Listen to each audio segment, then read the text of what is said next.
Now this week I really want to focus on the strategy for the opening week of the season. We're into the first part of October now.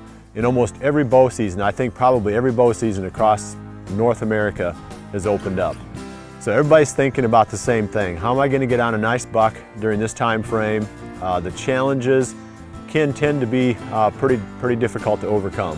So I'm going to dig into that, talk about some strategy, and then hopefully leave you with some tips that'll help you to make the most of this coming week.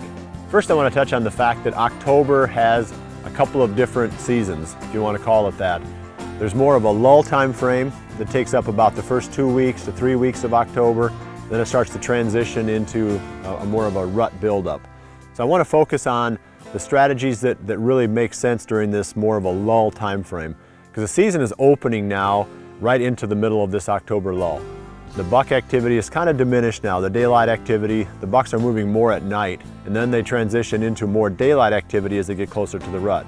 So we're kind of in that little dip, if you want to call it that, in the curve of daylight activity of the typical buck's life cycle.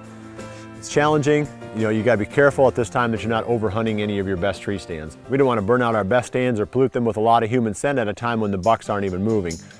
So I really recommend that even building up to this time frame, but especially starting now, that you run your trail cameras pretty aggressively.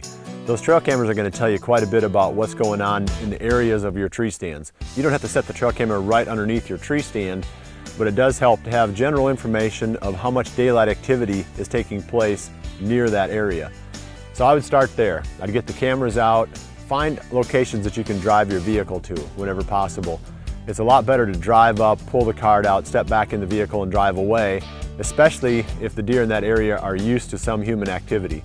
That's better, like I said, than walking in, leaving human scent, bumping into deer, surprising them closer to the middle of their core areas.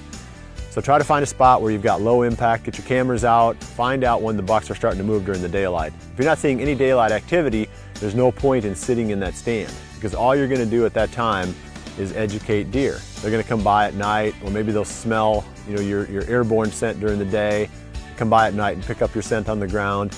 Now they're going to be more suspicious and less likely to move naturally in that area.